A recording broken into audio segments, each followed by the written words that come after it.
We check. Wait, can you guys check on your phone or something? Make sure like the audio and shit's not fucked. Is that something that I can find by just searching up? Well, it should be. Oh, Thomas is on the overlay file as we speak. But shouldn't he need it? He's got something, I believe. It'll be here soon. Well, not soon, but yeah.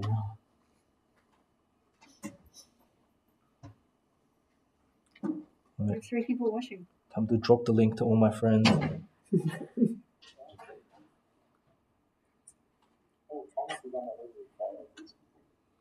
Yeah, it works. The audio's not fucked, right? No, that's fine. What's Thomas doing? Thomas? Yeah. He's doing everything after residues. Everything after residues? Yeah. Oh, what's after this? But he's not covering the Laplace transformation, I think. Yeah, no. Because I think that's not tested, right? Like after residues or like after residue theorem? After residues. Yo, I think it's about to run out of battery. Bye-bye. It's like someone does residues and then he picks up residue theorem. Yeah. That's the most kind of... Right, is this the right? I hope it is. I think it fits. Why don't you teach this one? Where can I stop this? Oh, look, residue theorem. Does anyone disagree? No? Let's move on. Alright, lovely. Is it even... Okay, it's charging. Live here. How do I get it to display on screen?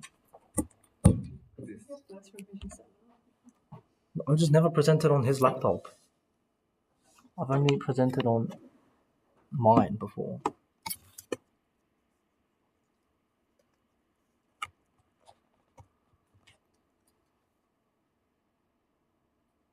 Do you wear that shirt every time you do a seminar? Yes. I'm very professional like that. All right. Well, everyone, I think it is high time to get started. Ran into a bit of a delay, 15 minutes, but you know what? It's okay.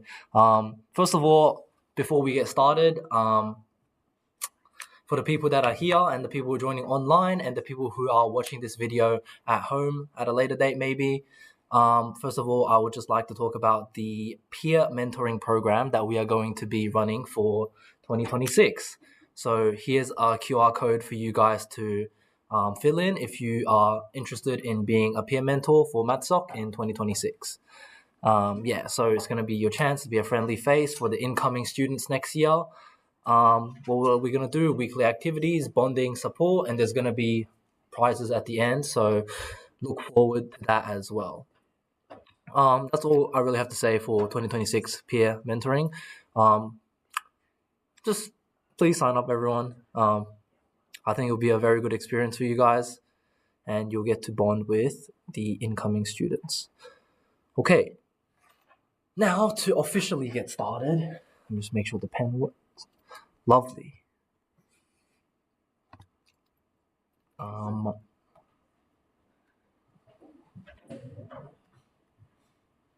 Okay, yeah.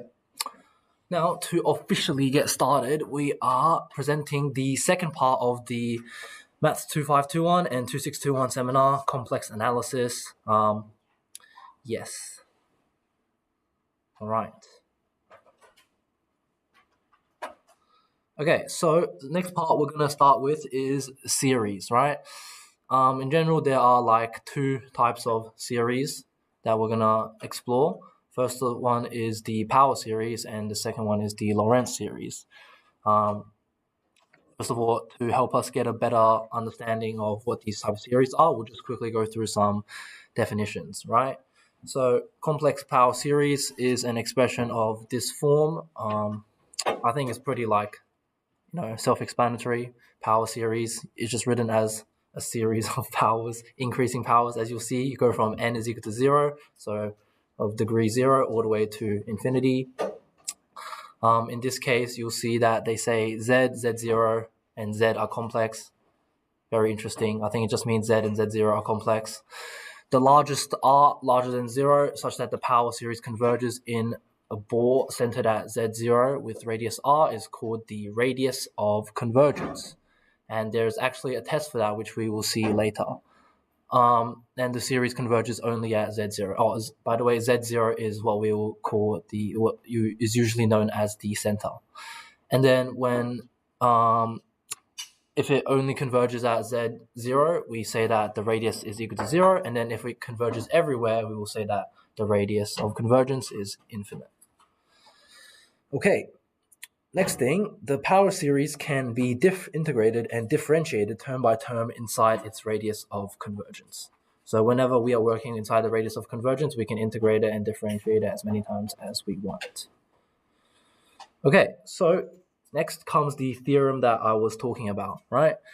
How do you obtain the radius of convergence of a power series? Well, we know that from Math 113 or 1141, if you perhaps forgot, this is the test that we use for the radius of convergence, which is, in order to find it, you have to find the limit as n approaches to infinity of an over an plus 1, right? So if we go back up, an is just the term in front of the z minus z0 to the whatever power, right? It's just that term.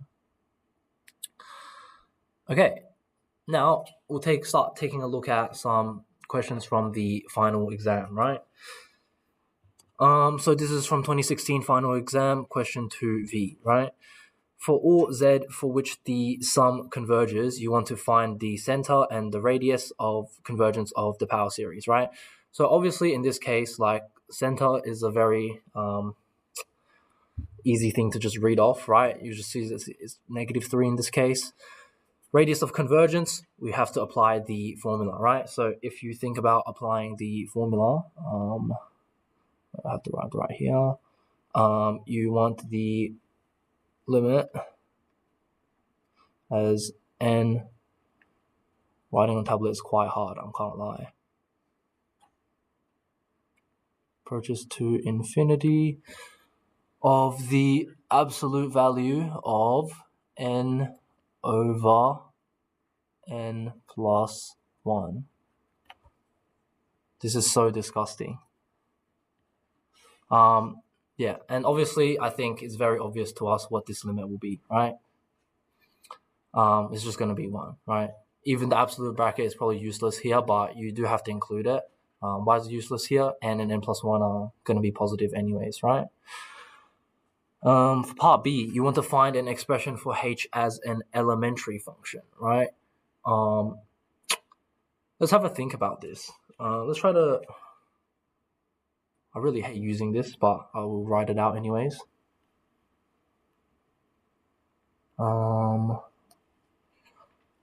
Okay. So write out here. If we try to write out this power series right now, so you start with like 1 of z plus 3 plus 2 of z plus 3 squared plus 3 of z plus 3 to the power of 3, and then etc, right? Now, how might I try to approach finding an expression for this as an elementary function, right? Because right now, what I have is like an infinite sum, and that's not exactly an elementary function, right? What can I do? Well, remember the thing that we were talking about before? We can integrate the power series or differentiate it as many times as we like, right? From what I see here, I see 1, 2, 3, 4. What does that look like? That looks like when you differentiate something, right? When you differentiate something, you have to take the power down, right?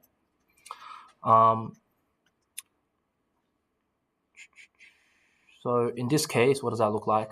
Well, you might want to start by considering something like z plus 3 plus z plus 3 squared, or probably z plus 3 to the 3, something like that, right? Why do you want to consider this? Well, you think about it, right? You can differentiate it. You can take the 1 down, you take the 2 down, you take the 3 down, and so on, like that, right? If you follow kind of like a process like this, you will be able to see that you will get something like the expression that we want, right? But it seems like the expression that we want is like shifted by one term, kind of, right? Because if you think about it, when we differentiate the first term, it just becomes 1, right? Differentiate. So after differentiating, this becomes 1, right? 1 plus... Bro, this tablet is so annoying to use. 1 plus... Let me see if I can... 1 plus 2 times z plus 3 plus 3 times z plus 2 squared, right? Something like that. And you can see after differentiating it, it's kind of similar to what we have, but obviously it's offset by one term, right? So whereas we have 1, they have z plus 3, whereas we have z plus 3, they have z plus 3 squared, we have z plus 2 squared, they have z plus 3 cubed, right? I don't think it's too hard to see what to do from here. You just have to multiply your expression by z plus 3, right? Oh, okay, sorry. And then why did we consider z plus 3 plus z plus 3 squared plus z plus 3 to the 3? Well, that is probably, or like actually it's because this is a very easy thing to evaluate. Why? Because when it's an infinite sum, we can use the, what is it called? Limiting sum, right? The limiting sum. The limiting sum, what is the limiting sum? It's a over 1 minus r. If we've all done HSC maths, I'm sure we know what limiting sum is. If I have to remind you what this is, I think you're screwed for the exam, brother. This is equal to... Yo, can we not laugh, everyone? Please, thank you. Is equal to... I might as well just say 1 plus, just to make it easier. 1 plus, like that. Differing it is, it's going to be the same thing anyways. So it's equal to 1 over 1 minus z plus 3. Right? And then obviously the only difference between what we have here and what we want is z plus 3, right? We just have to multiply by z plus 3, yeah? And if we look at the solutions, that's exactly what is being done here, right? Differentiate the expression, multiply by z plus 3 to adjust for the shift in the terms, and then you will obtain the final answer of z plus 3 over z plus 2 squared. Okay. Now, the question is, where is H analytic, right? Well, where H is analytic literally just depends on the center and radius of convergence of our power series, right? You'll see that H is just analytic wherever we are within the radius of convergence, right? So whenever we are within the ball centered at -3, which is our center, and our radius of convergence, which we determined to be 1. Also another thing, analytic, holomorphic, same thing. I don't know which one you guys use more, but just remember they're the same thing. Okay, now on to more power series questions. This one is actually an original example. Wow. Suppose that this function equals to blah, blah, blah in a particular region. Find the center and radius of convergence of the power series and find an expression for f as an elementary function.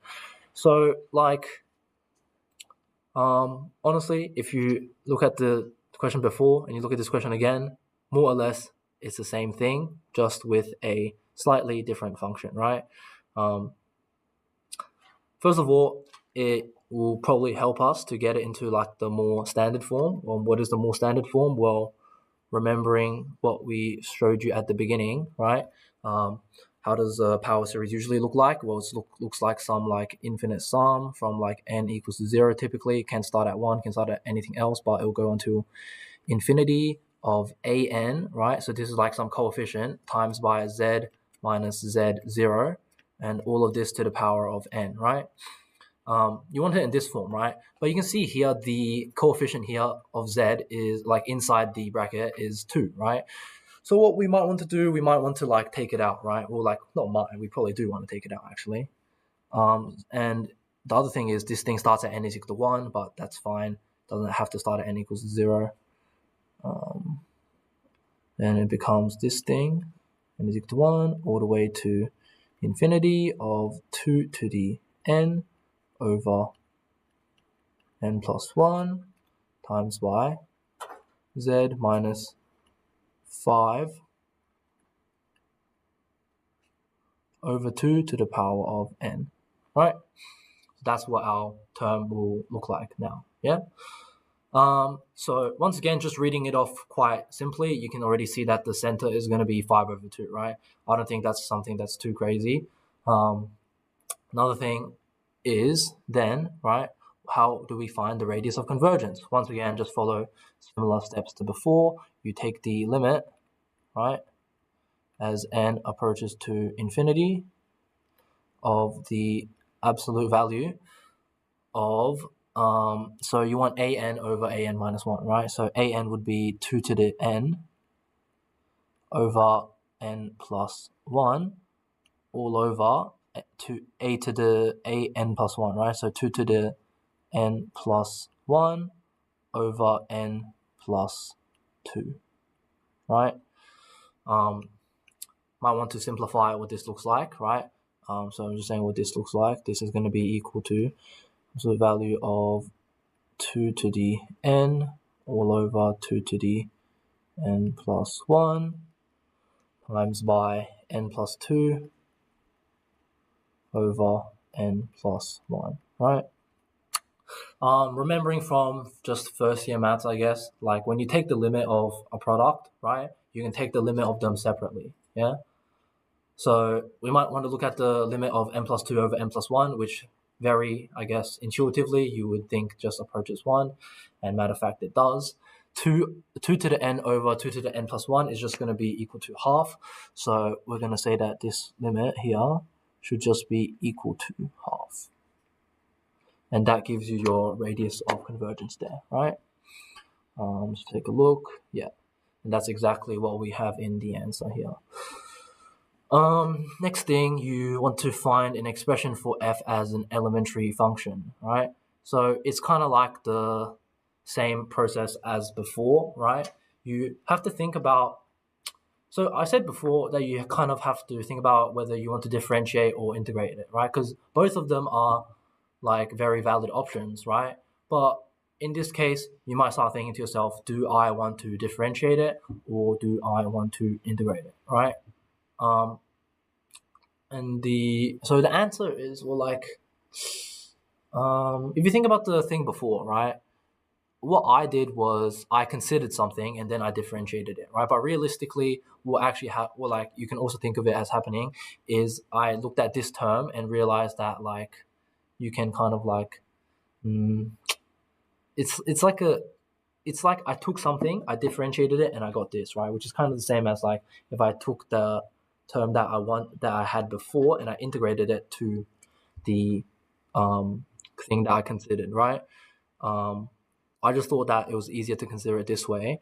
For this question, I think the easiest way to consider it is this question, I think the easiest way to consider this is I see a fractional indice, right? Fractional indice, what does that tell me? That tells me that if I want to get rid of it, I should probably do it via differentiation, right? For example, n plus 1, if somehow I had to the n plus 1 power, I would be able to differentiate that n plus 1 power, bring that n plus 1 down, cancel it with the n plus 1 on the bottom, and then life is good after that, right? How can I do that? Well, I have a function called f of z right now, right? What can I do? I can consider a function called 2z minus 5 times by f of z, right? What does this do? Well, if we think about it, right, write out the sum again from n is equal to 1 all the way to infinity. We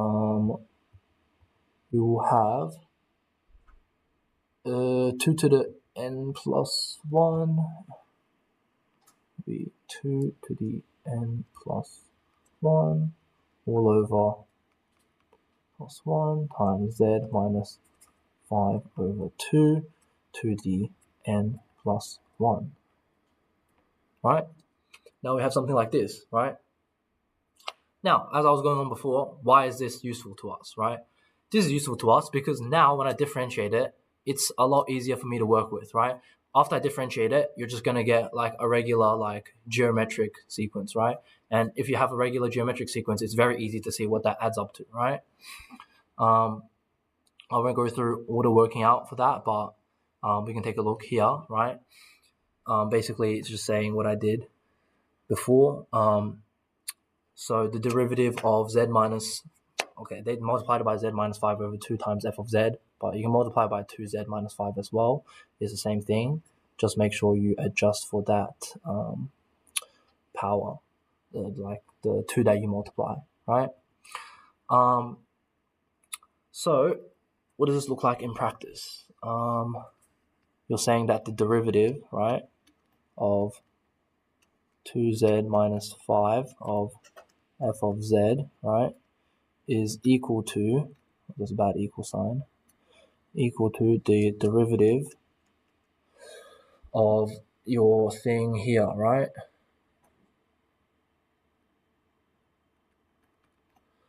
One of 2 to the n plus 1 over 1.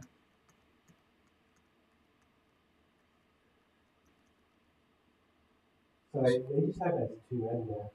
Yeah. So I was explaining that before, right? So why do they have it just as 2n and why do I have 2n plus 1? Because if you look at the functions that we considered, they considered z minus 5 over 2 times f of z, right?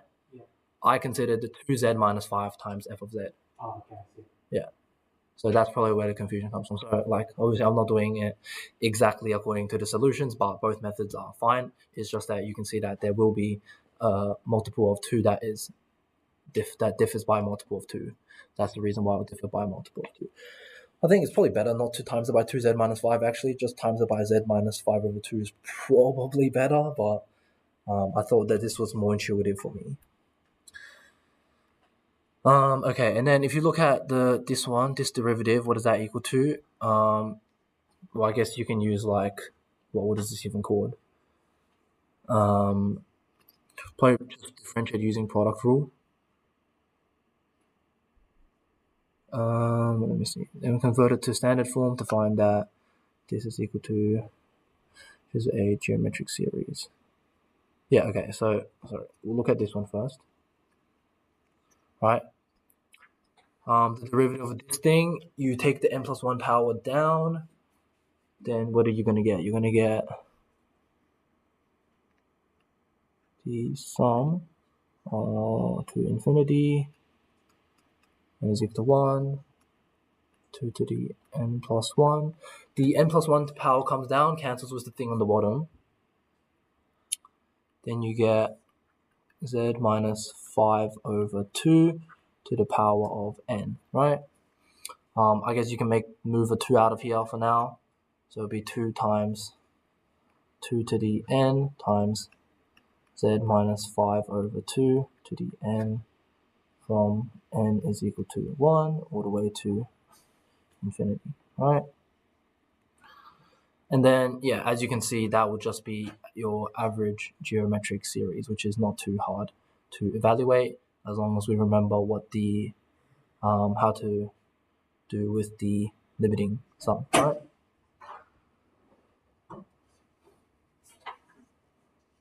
Okay, and then you can see that the other part of the question, which is left hand side from before, the derivative of, well, I wrote 2z minus 5 times f of z, but they have z minus 5 over 2 times f of z. That is going to be equal to 2z minus 5 times this integral, or not integral, but times this sum, which is going to give you 2z minus 5 over 6 minus 2z, or I guess you just write it as negative 1 plus 1 over 6 minus 2z. And then finally, you will get this as your answer. Why do you get this as your answer? Because remember, from here, right, it's the derivative, right? It's not the actual thing itself. So you have the derivative of z minus 5 over 2 f of z, right? You have the derivative of this equal to negative 1 plus 1 over 6 minus 2z, right? But if we want to find what f of z is, we still have to integrate it, right? So after integrating, you have integrating on both sides, you get z minus 5 over 2 times f of z. F of z. Okay, wait, hold up.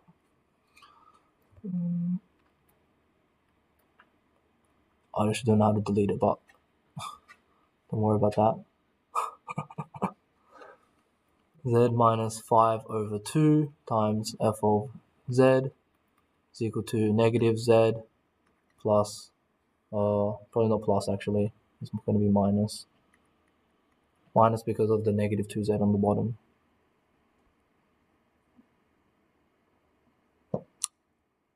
I cannot move it, I think. Sorry. Very messy, but this is a very foreign setup for me. Log 6 minus 2z plus c. Wow, very hard to write out. Don't forget your plus c, guys. Okay, and then obviously, once again, you do have to firstly find what the constant is, right? Just sub in an easy value for z. I guess 5 over 2 is a very suitable choice in this case. Why? Because 5 over 2 just makes your whole left-hand side equal to 0. Especially helps when you don't know exactly what your fz is, because you're still trying to figure it out, right? Sub in z equals to 5 over 2. You can find your constant. After you find your constant, remember what we're trying to find is f of z, right? So we still have to divide over by z minus 5 over 2, right? And that's exactly what we do in the solutions, right? And then, yeah, that's pretty much it. This question. Okay, next we have the, initially I said there was Powell series, Lorentz series, there's also Taylor series, also Maclaurin series, so a couple of different series. Taylor series, what is a Taylor series? Well, this can be defined for complex functions as with real functions. The Taylor series of a holomorphic function f around z0 is defined as such, right? I'm sure you guys should be pretty familiar with this. If it's specifically around when your center is at z0 equals to 0, then you call it a Maclaurin series. So I guess it's just a very specific type of a Taylor series. And then, yeah, you're expected to know the common Maclaurin series like the exponential and like, I guess, the trig function, sine x, cos x, all of those ones. Okay, now, let's say you want to determine the Taylor series of something like this, right? About the point z is equal to 0, right? Z plus 2 is like already well defined, right? So the real question here is e to the 3z, right? E to the 3z, if you just remember how to write it, like the exponential, right? Actually, no, it's fine. Exponential is just like you take whatever you're raising to the x, like for example, if you want like e to the x, it would just be the infinite sum of x to the power of k over k factorial, all the way from x being to 0 all the way to infinity, right? So if you replace that x with 3z, it's not too hard to see what it will look like, right? And then the rest is just like working it out, right? Z plus 2 times that, you can distribute the z across, or like distribute z plus 2 across all the different terms. So multiply by z and then multiply by 2, right? And then I'm sure that you can see, like I'll give you a while to try to digest the working out, but I'm sure it's not too hard to see what's going on in this question at least. Z multiplies to 3z to the k, so you get 3 to the k times z to the k plus 1, and then 2 times 3 to the k. Yeah. Not too hard here. All right. That was pretty fast. And then we just have a couple questions on the Lorentz series, okay? So if a function isn't holomorphic at a point, you can still often represent the function using power series, but you'll need to use different powers on different power series on different regions, right? So that's what like the Lorentz series is, right? So A is a annulus where A equals to blah blah blah. If f is holomorphic on A, then for every w belonging to A, we have f of w equals to this. How do we graph this out?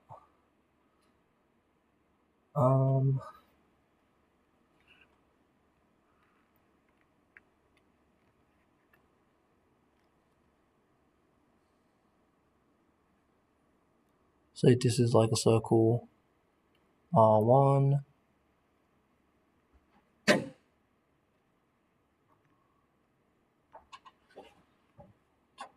This is R2, okay? So, okay, so in this case, I just assumed Z0 equals to 0, but that doesn't really change our understanding of what the annulus is. Annulus just means that you have some region that includes the outer circle but excludes the inner circle, right? So it's just this region over here. That is where your annulus is, okay? Sometimes for certain types of functions, you might only be able to express them in a certain way within a certain region as such. We'll take a look at some examples soon. Cn equals to 1 over 2 pi I. This is called the Lorentz series. Okay. So you want to find the Lorentz series of this function in the annulus z minus 1 larger than 1, right? So annulus of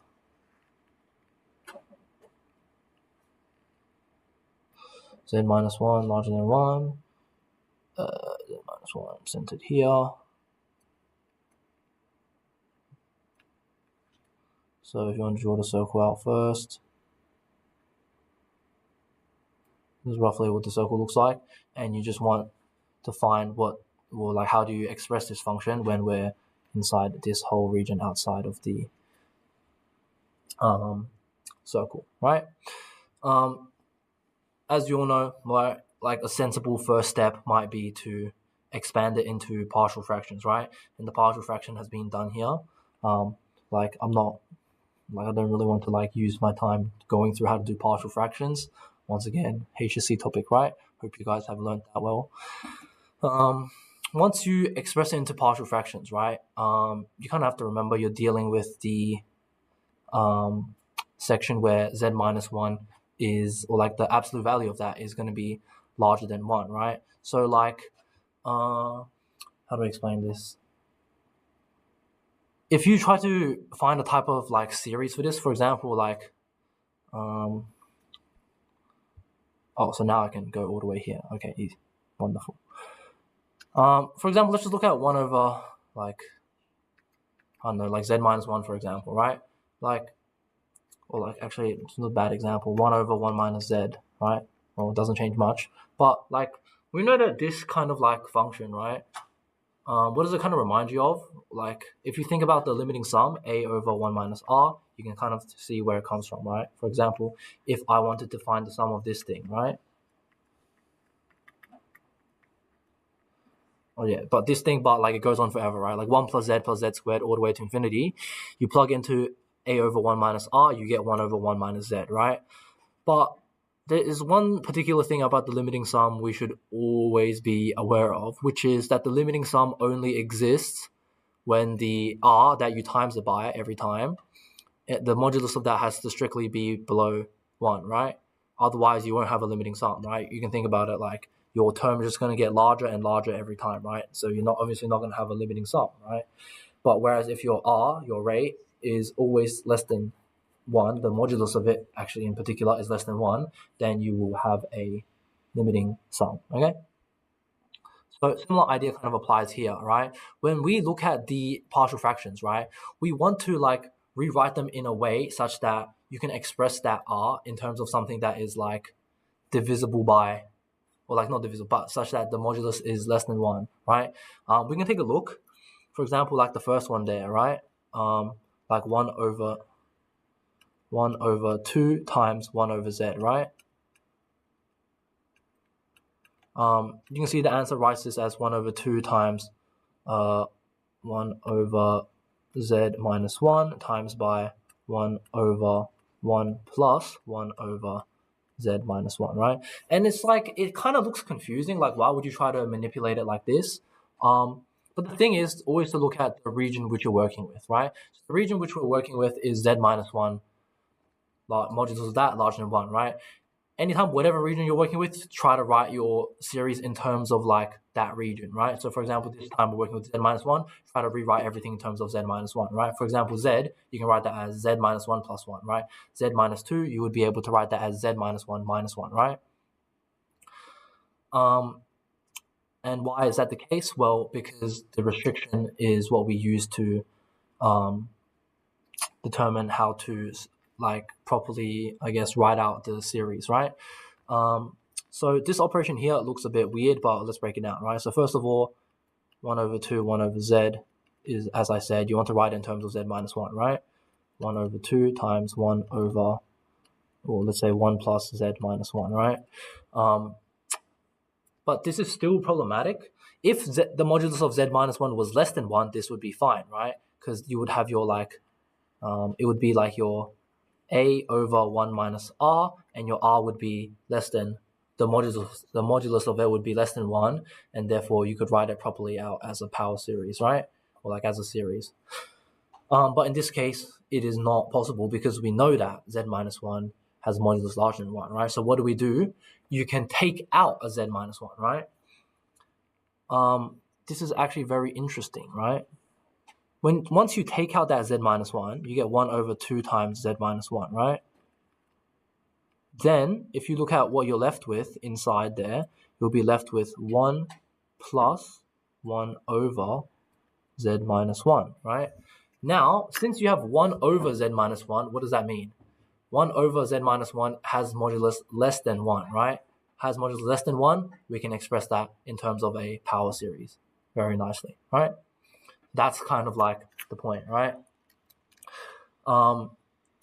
This would be a power series where like the, you can see that, you can just kind of read off it. You would have like your a equals to 1, so your first term would be equal to 1, and your r would be equal to negative 1 over z minus 1. So it's alternating in sign, but as you can see, we've written it as infinite sum from 0 to infinity, negative 1 to the power of n over z minus 1 to the power of n, right? Z1 over z minus 1 is fine. We can keep it like that, right? Because it's already in terms of z minus 1. That is okay, right? Now, the next thing to deal with is how do you deal with the 1 over 2 times z minus 2, right? So as I said before, you just write it in terms of z minus 1 again, right? So this one, as I said, it would be like z minus 1 minus 1, right? So 1 over 2 of 1 over z minus 2 equals to 1 over 2 times 1 over z minus 1 minus 1, right? Once again, right, this doesn't work because we know that this term is modulus larger than 1, so then you take out the 1 over z minus 1, right? Times by 1 over 1 minus 1 over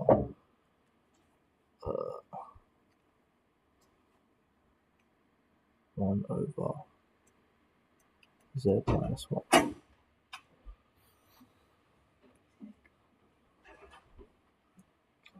Okay, and then that's pretty much it for that question, right? And then as in for like the Cn in this case, no problem? All good? Right. Yeah. And then in this case, if you want to find your particular Cn, well, it's hard to find the exact formula for it, but you can kind of try to like list out. Actually, no, it's equal to 1 when n is equal to negative 3, negative 5, negative 7, and then 0 otherwise. What you do is you just kind of collect all the terms together. Okay. Oh yeah, because you can see that the, what do you call it? The sum here is 1 over z minus 1 to the n. The other sum here is negative 1 to the n over z minus 1 to the n. So I guess they just keep cancelling each other out. But like it always alternates, right? The sign always alternates because of the negative 1 to the n. Okay. Lorentz series. Okay. Next part. Another finals question. If you're given a function, f of z equals to 2 over z plus 2i minus 5 over z minus 4, you want to find the Lorentz series for f in powers of z minus 2 that converges when z equals to I. Okay? This question is included in a very stupid order because we have not looked at singularities yet. We are about to look at singularities right after. But the singularities are at negative 2i and 4, which are respectively at a distance of root 8 and 2 from your point 2, right? Because you want it in powers of z minus 2. That's why you are concerned with the distance from 2. And then the distance of I from 2 is root 5. So that's why we want to find the Lorentz series in the annulus of 2 when it is between 2 and root 8. Let's see if we can take a look at this graphically.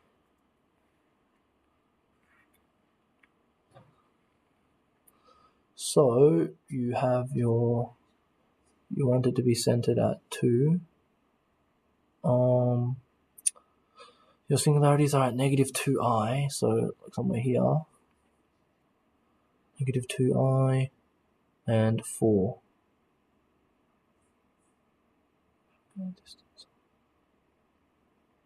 4, right? And you want it to be, so if we just draw out like a dotted circle like that, and then another dotted circle, this time it should pass through this point.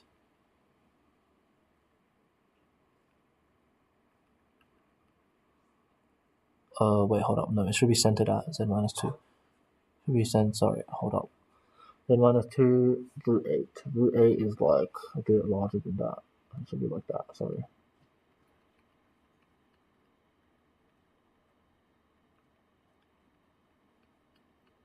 Okay, bad circles. Don't worry, but like, essentially you just want the region between here.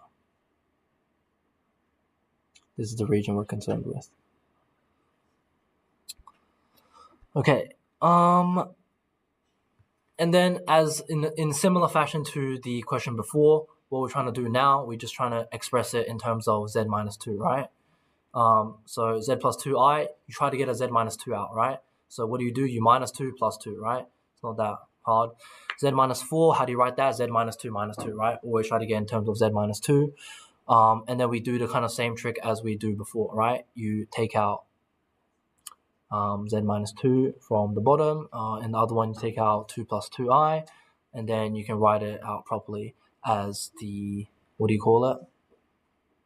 You know, write it out as a power series, right? So why in this case, the 2 over z plus 2i, right?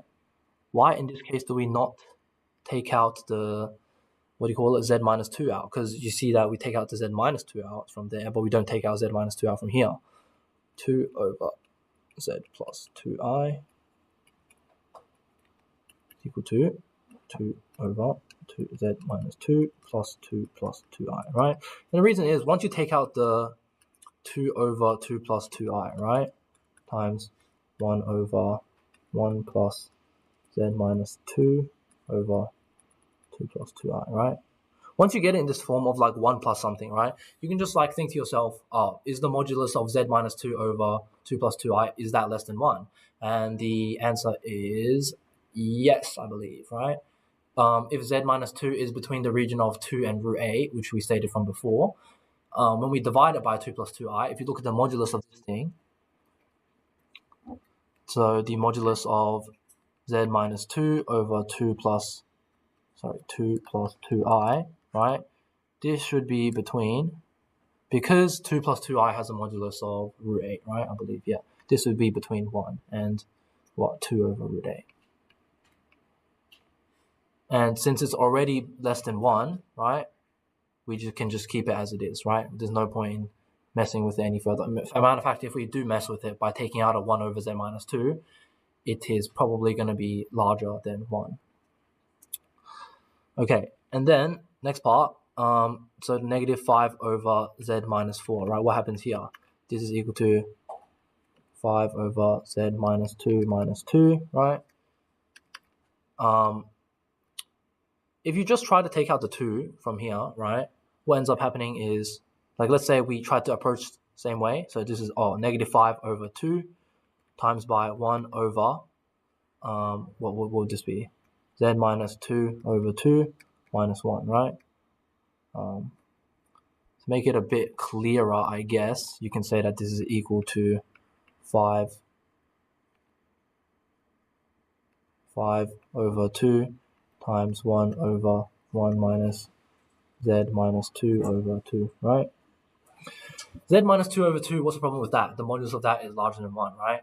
If you look at the thing from before, we said it's between 2 and root 8, right? Z minus 2 over 2 will have a modulus that's between 1 and root 2, right? Because root 8 is equal to 2 root 2. And that's obviously larger than 1, which is a problem, which means we can't properly express it as a power series. That's why we have to take out the 1 over z minus 2 as we usually do. Like, it just depends. You do it depending on if the modulus is already less than 1 or if it's larger than 1, right? And then, as you can see, we just follow similar steps to before. And then we pretty much have our series that we need, right? Find the Lorentz series that converges when z is equal to yeah. And then, once you write it out, this is what the Lorentz series will look like. And then, obviously, to find this term ck, you just have to kind of combine the two terms together, right? So, like, the two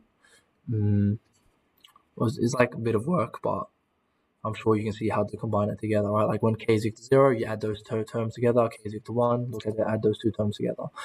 Basically, just add the coefficients together. Actually, no, in this case, it's a bit different because one of them deals with the positive powers of z minus 2, other one deals with negative powers. They shouldn't overlap in any way. Yeah, so it'll just be equal to, it won't overlap. It shouldn't overlap in any way. The second one goes from z minus 2 to the negative 1 all the way to negative infinity. The first one goes from to the power of 0 all the way to positive infinity. So the two ck's actually don't overlap in any way for this case.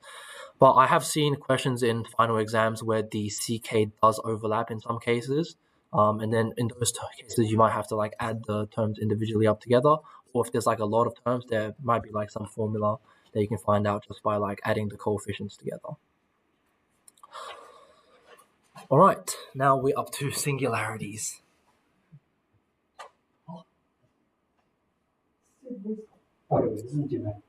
You got it? One question in like there, but it should be fine. You got it? Just stay here. Just like stay there or something. Oh, I will stay. We revise this for like 5 minutes. See how much I remember. This is so short. So short, mate.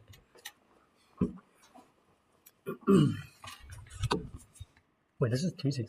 Okay.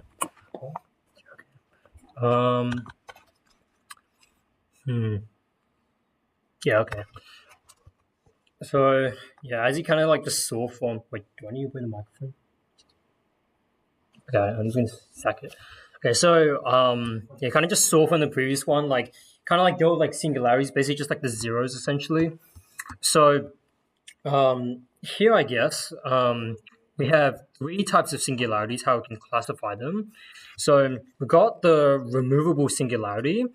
How I like to like think about it is like, an easy example is like, if I have sine z on z, like if I do the Taylor expansion, so like z minus z cubed on 3 plus factorials minus dot dot over z.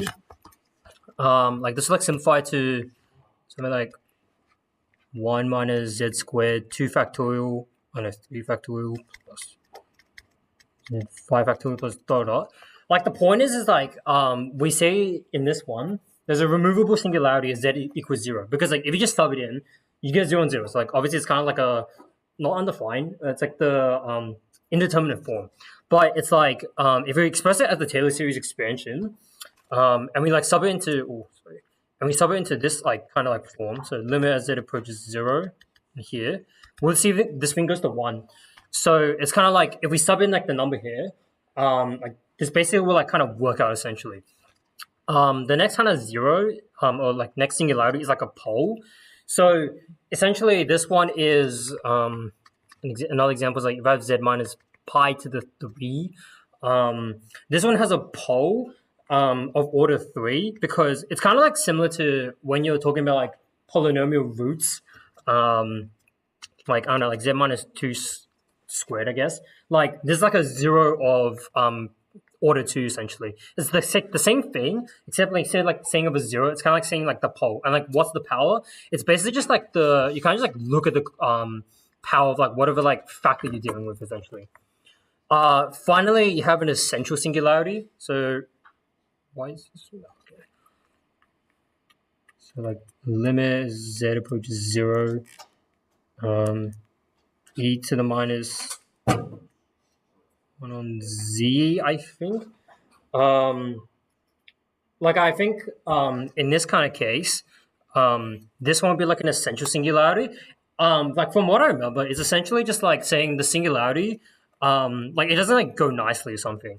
Like it won't like converge like a single number. Like this will kind of like essentially blow up. So that's kind of like the basic gist of how you represent these. Obviously, you could ignore these like kind of definitions if you just look at the like kind of Lorentz series expansion basically. So this one's like if there are no integers such like you have no essentially negative powers, negative like powers essentially for removable. For like the pole one, essentially up to some point there exists a number basically like in the negatives such that like at that point after that it will like go to 0 essentially. And then for the central singularity, yeah, there's like a much cleaner definition. Like you have an infinite number of negative power terms essentially. So I guess like here you can determine what type of singularity you're dealing with by using limits. So yeah, this like example I kind of said that in like the sine z on z case. This one's if you have a pole, so it's like well for this one, they're like that power of 3. Use times that function by some like power essentially. So if we like times it by z minus pi squared, like it will still be like a pole. As soon as you times it by z minus pi cubed, like that thing will like turn into 1 basically. So you're not gonna get like a divide by 0 case. So if you like do this for like any power k and it doesn't work, that implies you have like the infinite number of like negative power terms. So that at that point you have like the central singularity. Oh yeah, like I kind of like was just like saying this before, but like what I was saying is like like z minus pi on cubed basically. You can like classify that pole in terms of like its powers essentially. So like instead of saying like powers, like say like order and like the order is like literally just the power like being powered to. Yeah, simple 0. That's just like a 0 of order 1, so it's pretty obvious. Classify these singularities. So like obviously to make the bottom 0, just like find what makes it 0 basically. So z equals plus or minus pi I. So yeah, we have like these singularities here, but then what is their like kind of order basically? So like I guess like one way we can do this is rewrite this as z plus pi I, z minus pi I like that. Informally, like if you want to like get an idea of what it is first, what you can do is just like look at the powers of like each of these like kind of factors. So see how like this is like a power factor 1, this one's like a power of 1. So like we know like the zeros are like these are just order 1 basically, or like the simple pole basically. But to actually like prove it formally, more like basically this theorem basically, we'll like prove formally. So yeah, let's like test this case. So what it is times z plus pi I times it by this whole thing.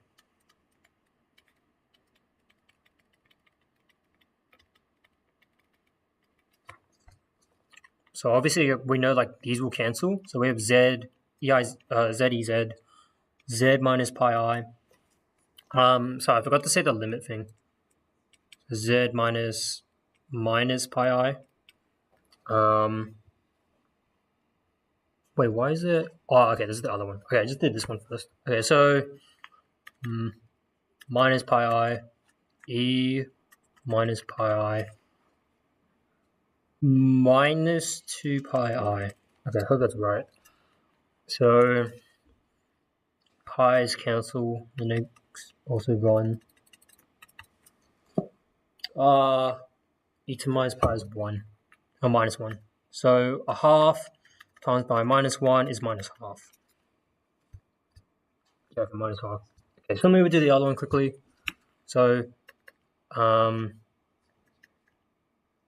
z minus pi I, z ez, z minus pi I, z plus pi I. These factors will cancel. Z ez, z plus pi I. Again, like the limit as that goes to z approaches pi I.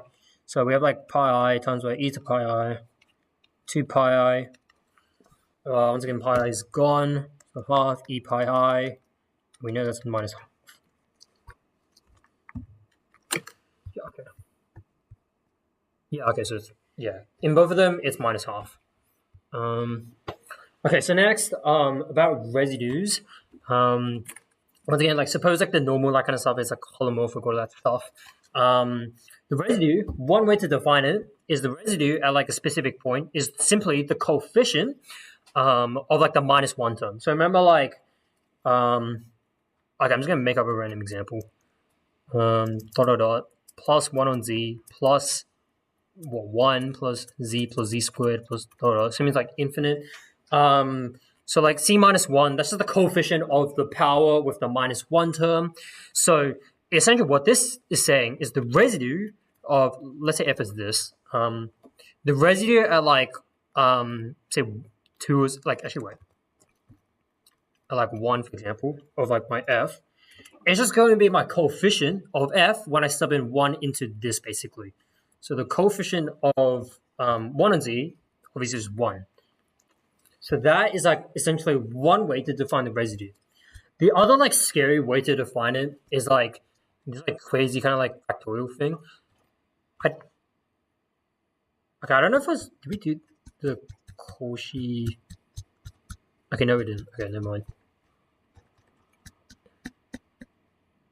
Yeah, so like this is kind of like the other way to like define it basically. So like we might see if we'll maybe need to do this.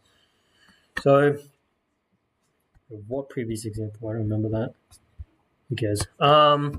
Yeah, so here we got like the singularities here at k pi. So calculate the residues at these singularities. So like it's saying like k is like a positive integer, but let's just do like a few simple cases. So let's say k is equal to 1. That means is like for z equals pi basically,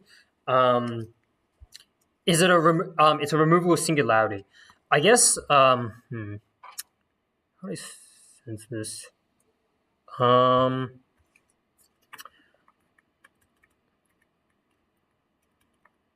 Z pi, z minus pi squared. I guess like the easiest way to see this is like you can like maybe like do some sort of like L'Hopital's with this, I guess. Or like if you're just really lazy, you can just like sub in like 0.0001 or something like that. Like either way, it's gonna be removable. So it's like kind of like the thing I said, like sine z on c. If you do the, I guess like the alternative sweaty way to do it is like just do like the Taylor expansion of this, and like if you like sub it in, it would actually be fine. Next, like if you have z equals 0, so I guess it's a simple pole. So again, like the way to see this is recall like the definition. It's like that. Yeah, like this one, like the second one. So essentially, like the limit as z approaches 0 of, okay, great. I'm saying just the same thing. Like when we times like the z over there, like this should like make the limit like somewhat exist basically. So if we like just do that, we get like z squared, z minus pi squared. sine squared z, we see that we like z on sine z squared z minus pi squared. I'm too serious about the limit thing every time. But we see like just like from basic like 1a or something, like the sandwich theorem one, the classic. So limit as z approaches this one here, that will go to 1. So we just have like what 1 squared times by, and then we sub in like the 0 there. So like 0 minus pi squared, that will go to pi squared. So yeah, okay. That's going to be the residue for when z is 0. So now like the general case, what happens if it's k pi, but it's not the case we just said? In this case, we're like claiming it's a pole of order 2. So remember, like once again, it's like that second case again. You could do something like this, like the limit like this case, sorry. Because it's a pole of order 2, you have to like do like this limit thing. So give dz n minus 1. So like you have to diff it, and then like okay, wait. I'm like the pole times the pole of order power 2 first, then take the derivative like once and like do the limit then. So I mean, with like a power of 2, like okay, sure, like we're only taking one derivative. Be a nightmare for like be like pole of order 10. But still, like, how do we like? Is there like a way to like circumvent this? There probably is. So remember, like that alternative. But you find how often does it keep glitching like this? Does it keep glitching that much? Bro, okay. Whatever. Yeah. Okay. But like the point is call like this first definition. Residue is equal to like the -1 coefficient in the Lorentz series. So what can we do then? Find the Taylor series or like the Lorentz series, whatever, around sine squared of k pi. So like I guess you can first like do this transformation like sine z squared is equal to the same thing as like z minus k pi. Because I guess like when you like shift the sine curve over, like if you shift the k pi, it would be like let's say it was auto k, it would look like this. Point is though, actually, it doesn't matter because this thing is squared, so like it should really look like this. So it's kind of like this pattern will repeat every pi times anyway. So like it doesn't really matter if you like shift by pi anyway, it'll be the same.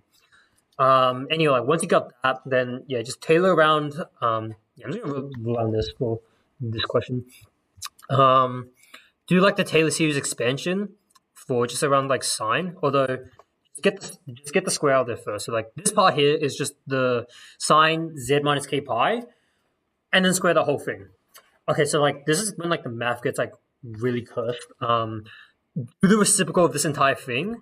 So like this part here, remember that's like the z minus k pi plus minus k pi cubed over 3 factorial plus z minus k pi. You get the idea. So like that's what this part is. But then when we're reciprocating the sine squared z, like basically like this whole thing all becomes on the bottom. So like it's all the way here now. And then like I guess like what we want to do is factorize the z minus k pi out of there. So this is still on the denominator. So now we have like this kind of like a factor of z minus k pi is taken out of there. Okay. Once again, this is like really cursed. Remember like 1 over 1 minus x, that's like 1 plus x squared, like the GP. So like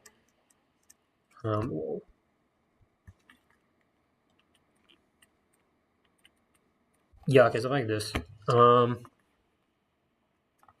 So it's like this whole thing, like that infinite term, that is our x basically. So like now we're replacing just like x to the power of like I whatever, which is like this whole like garbled mess.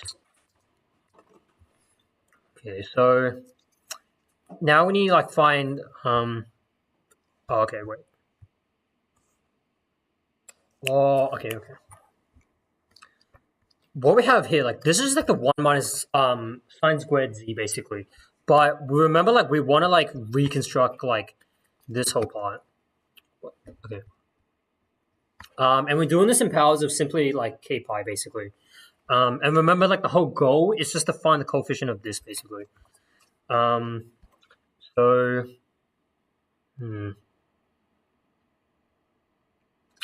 okay, like it's kind of like this.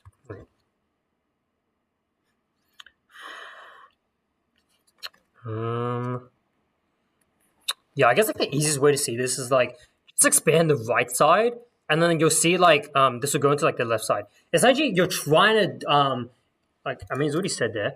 You want to express this in terms of like z minus k pi. So you want to like force that expression in there, just so then like we can like force the 1 minus sine squared z part for this essentially. So like this whole thing, has to go to this, times it by what the hell?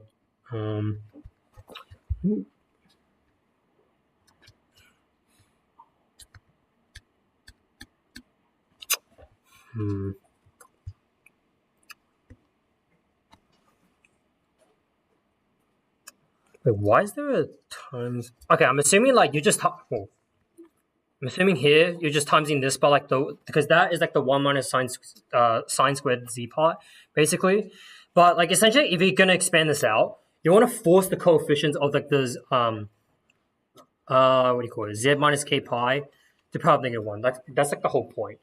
I guess like if you just do the math, because like I'm just too lazy to do that, you're gonna get this coefficient. I'm not gonna lie, I'm not entirely sure how to do this one because like I was literally told to do this like 5 minutes before. Okay, this part hopefully I won't like fall apart. Alright, this is like the really fun part of like 2621. So it's kind of like allows you to do like complex integrals basically, but like in a lot cleaner way, just using Cauchy's residue theorem. So basic idea is finding a contour integral. It's just equal to 2 pi I times by all the residues around that function basically. So it's essential. It's like pretty useful when you're integrating around like basic examples. It's like if you have that circle z equals 1 basically of like this is like your gamma basically. So 1 on z dz. Obviously you got the singularity like z equals 0 basically here. So you can't exactly apply Cauchy-Gaussard theorem basically because from what I remember, you can do that as long as there's no singularities. As soon as you have a singularity, guess what? The backup is just to do Cauchy's residue theorem. So like from what I remember, like the residue of this one at z equals 0, that's equal to 1 because again, that's like the coefficient of the Lorentz. That's one way to see it. So it'd be like 2 pi I times by 1. So it's just 2 pi I, sorry, 2 pi I like that. So it's like one way to like you can apply this. But you can do this for like a bunch of other stuff as well. So here we have this question here. It's a function divided by this. Yeah, a bunch of stuff. Okay, so find all the singularities. Okay, so essentially just like find whatever makes the denominator 0. So how do I factorize this? Like 5z squared plus 4. So it's like 2z squared plus 1, z squared plus 4. Oh wait, no, it's not. This thing's 2.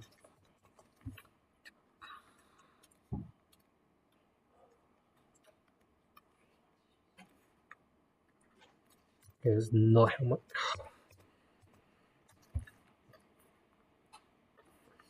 Okay, that's way too long. And then here I can like factorize this into root 2z plus 1. Root 2z minus I, z minus root 2I, z plus root 2I.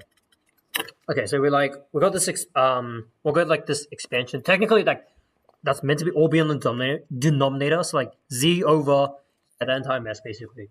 So obviously all these singularities, like it's literally just the zeros of those. So like z equals plus or minus I on root 2, plus or minus root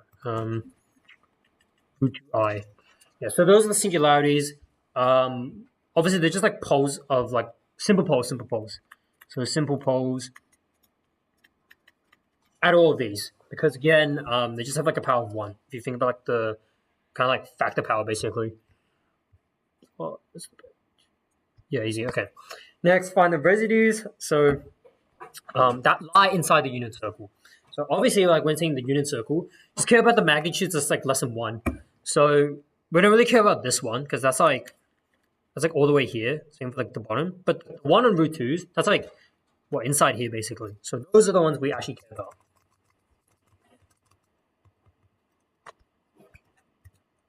Yeah, okay. So you recall like to find the residues, it was like that z minus I'm just gonna go to it. Yeah, basically this.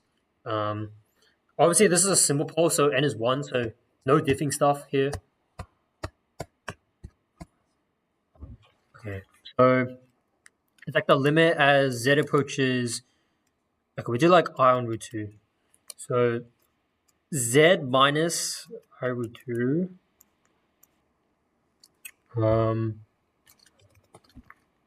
Z and then like that whole thing. So like root 2z plus I, root 2z minus I. I'm just expanding that because like we're not gonna like remove one of these. So we have this.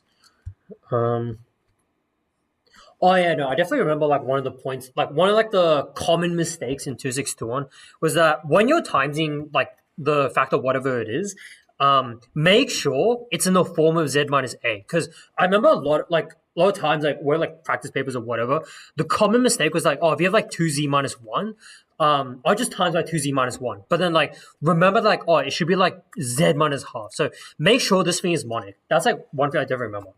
So like essentially like, when you have like this part here, z minus I root 2, like that's gonna like cancel out with this one. But then we can't just leave this and like just call it a day. So we have to like factor this root 2 first, and then we can like do like the math from there. So limit as z. I don't know. So it's like z.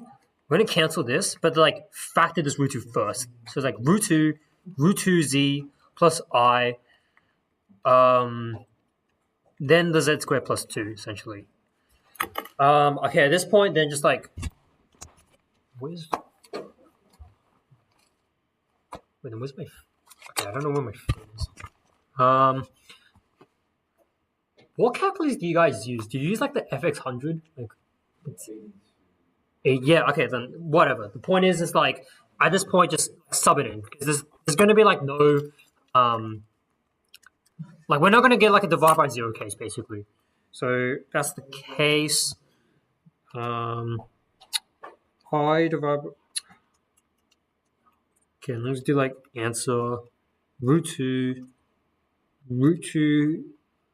answer plus I squared plus 2. Yeah, okay, thank God. So this thing is 1 on 6. Yeah, okay, so matches up with that. That's good. Similar for the other case, just make it go the negative case. So limit z approaches minus I on root 2 of z of, like we're going to copy the same thing. So like factor out the root 2 and then do root 2 z minus I z squared plus 2. Okay, let me just like test this one. Minus I on root 2 answer root 2 answer minus I answer square plus 2. 1 6 again. Yeah, okay. So like I mean like at this point, like I don't know, like the exam or whatever, just like you just sub it in, like it's like fine. So you get 1 and 6 in each case. Okay. So now we are going to then say, oh, hence find like this integral. 2 ways to do this. Either you can start from the integral of this, or you start from the integral here, but you just convert into the like other case that you're dealing with. So what's the okay, fine. So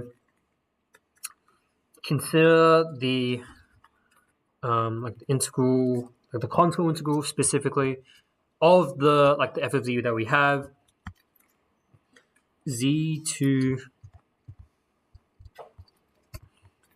z4 plus 5z squared plus 2 dz. Was it? Okay, wait. Okay, I should be specifying like the what was my contour basically on. As usual, it's gonna be like on the unit circle. So we're gonna be like let z equal to ETI theta. Actually, before I do that, yeah, like obviously there's like two ways to solve it. You either do it with the Cauchy residue theorem, or like you actually like do it manually, which we're gonna do both ways. So like we could just do like we can go dive straight into like the Cauchy residue theorem. So we know this thing is equal to 2 pi I plus all the residues of like the singularity. So like obviously we don't really care about the like the root 2 I one, like the plus or minus root 2 i's, because that's outside the unit circle, so we don't really care. It's gonna be like the sum of the two residues that we just summed up. So 1 on 6 plus 1 on 6. So it's like 2 pi I on 3. Okay. Next, how do we actually like do this like without the Cauchy residue theorem? So yeah, let z equal EI theta. So I'm gonna skip ahead a little bit. So we know like the theta is gonna go from 0 to 2 pi. This means EI theta.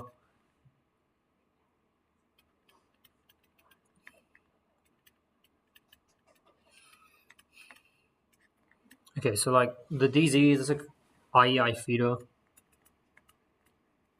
Okay, so 0 to pi I e to I theta or 2I theta plus 2. So just like the heads up is that we want to like force it into this form. And the key is to remember cos theta is equal to the e to the I theta plus e to the minus I theta on 2. So we're going to try to like kind of like force that expression here somewhere. So I guess the what we can do here, divide the top and bottom by e to the 2I theta.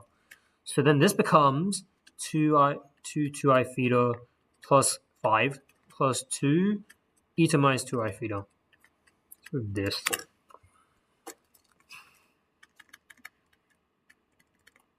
Okay, so we have like 5 plus 2 e to 2I theta plus e to minus 2I theta. Okay. Then this thing is... Okay, I'm just going to say this just to back it up. Yeah. Want to try force the cos squared in there somewhere. So it's something like e to the 2I theta plus 2 plus e to minus 2I theta.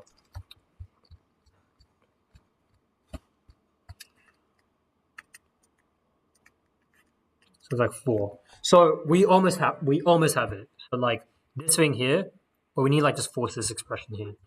So I'm just gonna assume that it's okay, wait.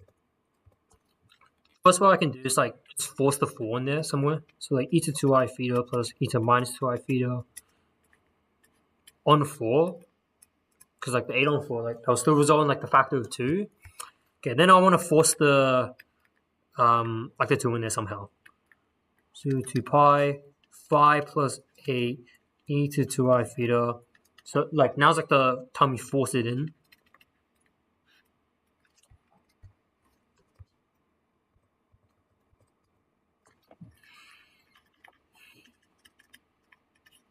Right, 4. So okay, we just need to figure out like what the hell do we need minus off. So like 2 on 4, it's like a half. Half of 8, that's 4. So we basically just like plus 4. So obviously to counter that, minus 4. So minus 4 of this whole thing.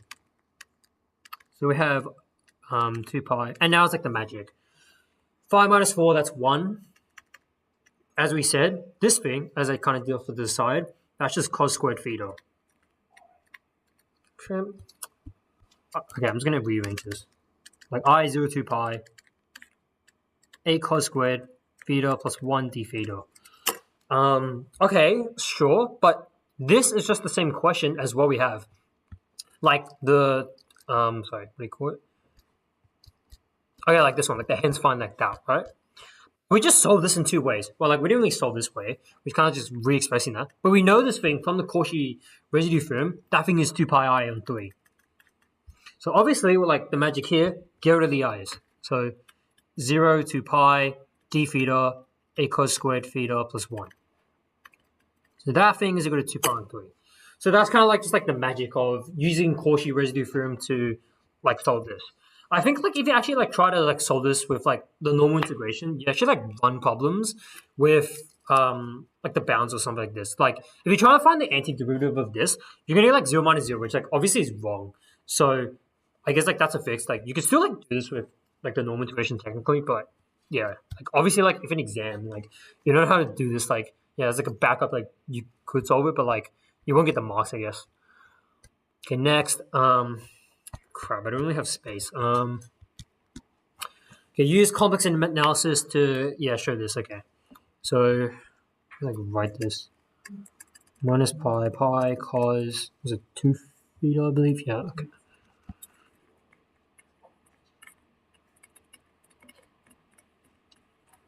Okay. Like once again, okay, so we're starting from the real integral this time. So go the other way. So z equals eti theta, and like this stuff. So like obviously skip ahead. This will like the contour. Okay, cos 2 theta. You double the angle. So e to wait. Okay, wait. Firstly, there's like a one on I because like from this. Remember 4 z plus 1 on z. Is there a 2? Wait. Okay, there is the 2. Okay, and then this means like z squared plus 1 on z squared over 2. Okay, dz. So, okay, this is just a bit annoying. Like, just have to do a bunch of algebra. So, 1 on I. Okay, z squared, so like z to the 4. Take a 2 out.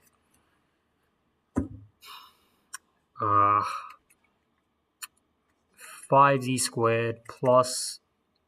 Okay, thank God that simplifies. It's like z cubed plus z dz. So we have like 1 on 2i, z to the 4 plus 1... 2z cubed plus 2z plus... Okay, I can say 5z squared. Plus 2z. Now, I am noticing something is off because I completely forgot to factor in like the... So like, kind of like... Yeah, I kind of paid the price for not doing this because... Yeah, this thing's meant to be I on z is equal to d theta.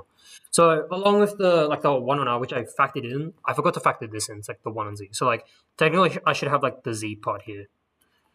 Like sure, like I'm just gonna z to 4 plus 1, 2z to the 4 plus 5z squared, no 3.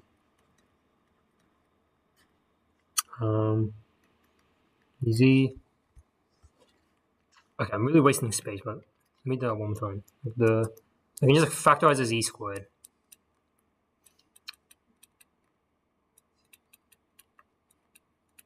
Yeah. Okay, I'm like, let me absolutely double check this is right. Yeah, okay, like you can factorize that, fine. So 1 and 2i plus 4 plus 1. Okay, so you have like 2z plus 1. What I believe it's z plus 1. Oh no, 2. Okay. And then from here, now once again use the Cauchy residue theorem. So find all like the singularities. Z equals 0. That's like I'm just too lazy to say this, but like that's a pole vaulted 2. Next you got like minus half minus 2. So once again you have like these like 1 1. Those are just like the orders. Like I said, just like the Cauchy residue. So like the residue at like each of these basically. We don't care about the minus 2. So the only part we have to deal with is the residue at z equals 0. So the problem with that is because it's a polar of order 2. So we have to like do that annoying kind of like formula with the derivatives. Because like if it was a simple polar, easy, sub it in. If not, we have to do the derivative stuff. So first times in the factor, so like the z squared basically. So like obviously that would just cancel with like this z squared. So like z to the 4 plus. Okay, I'm just gonna like do the expanded form like this. Then what we have to do is diff this. Technically I should have been like factoring the factorial stuff, but like I've been getting away with it because like it was what was it? Yeah, this thing. So like I did like 1 and then like 2, but then like it's like factorial, so like they'll go to 1 anyway. So I kind of like forgot that. But like if it's a polar order 3, then that's when you're gonna have like the half, and like that's what actually matter. Let me get back to this. So first diff this. So like I don't know, like quotient rule, I guess. 4z cubed. Okay, I'm too lazy to sub this in because you'll see later. And then z4 plus 1. And then like 4z plus 5. Yeah, this whole thing is squared. Now, once we do the diff, yeah, now we sub in like the z equals 0. Okay, so now you like see like why I did this, because like it doesn't matter what this is, like sub in 0, like here, like who cares? 0. So this thing here, like this won't break. So that's like on definitely something on 2. Okay, so like 1 times by 0 plus 5, that's, yeah, it's this. Oh wait, no, that's squared, sorry. 2 squared. So 5 on 4. Okay, let's see if that's right. Alright, ooh. Oh wait, I forgot to... Okay, obviously I forgot to factor this negative thing here. So yeah, minus 5 and 4. Now for the other residue, this one should be a lot calmer. Although, once again, we can't fall into this trap of times this z plus 2 times by z plus a half. Oh. Z plus a half. So not by 2z plus 1. So we're going to like get like a factor of 2 on the denominator. 2z squared z plus 2. Okay. And then again, the limit as this goes to like minus half basically. So once again, just like calculated this. Plus 1, 20 squared, 2. Okay. 17 on 12. Easy. Okay. So those are our main residues. Okay. But what then? We know like the answer, like basically from here.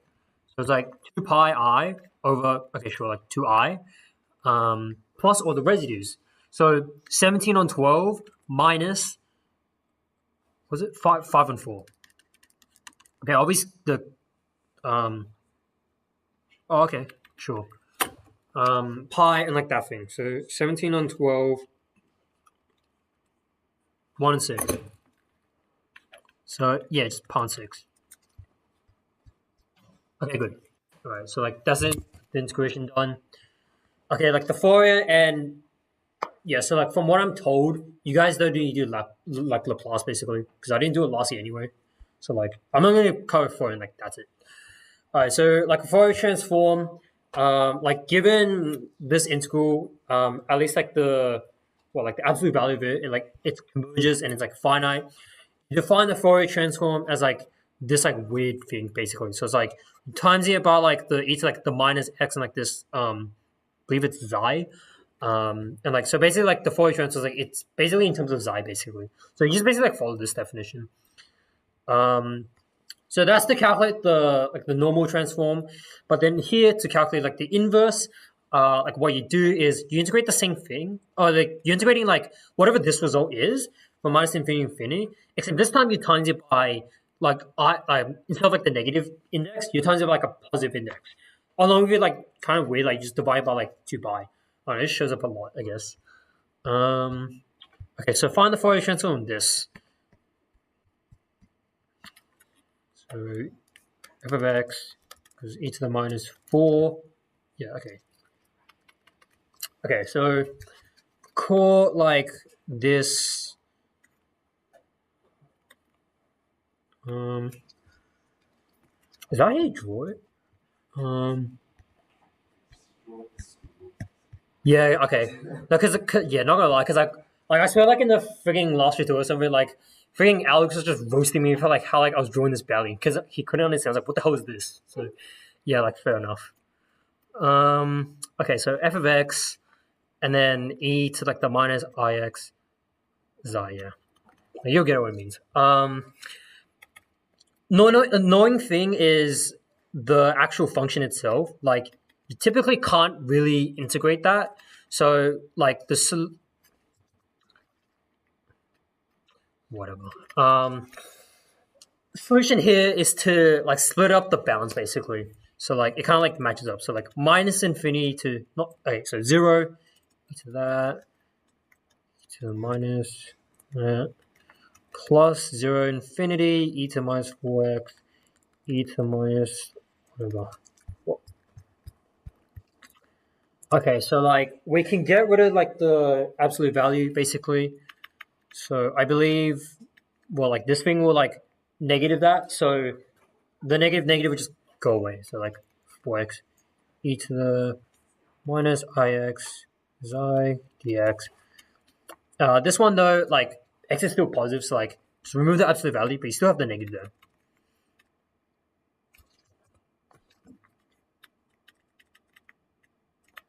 Okay, so like at this point, okay, just like standard integration basically, but just complex. So 4 factorize an x. So 4 minus I of xi x dx plus minus 4 minus I xi x dx.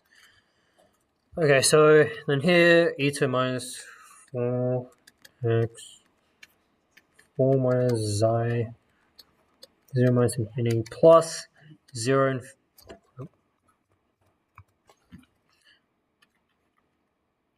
e to the minus 4 x minus 4 minus I of xi x. Oh no. Okay, so alright. Sub in 0, like 4 minus I of xi, and then like when you sub in minus infinity, yeah, that thing will go away. So like whatever.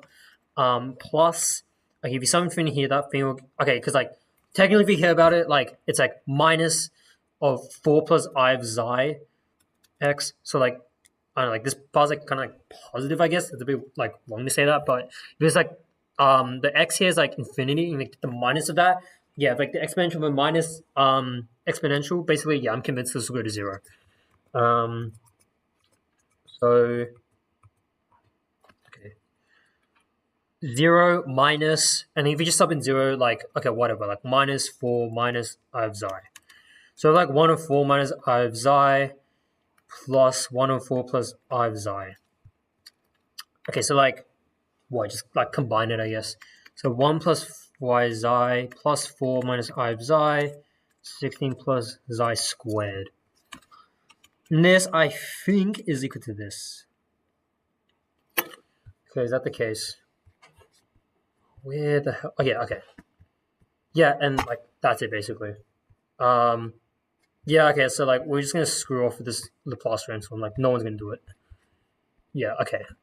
Like I don't know, like if you guys care about it, like I think on like our Google Drive, like our resources, we do have these slides, so we will update it. So maybe if you like just like math, then yeah, just do this Laplace transform. And yeah, that's it. So yeah, good luck for the exams. I was struggling to write because I have my stupid ethics course this time.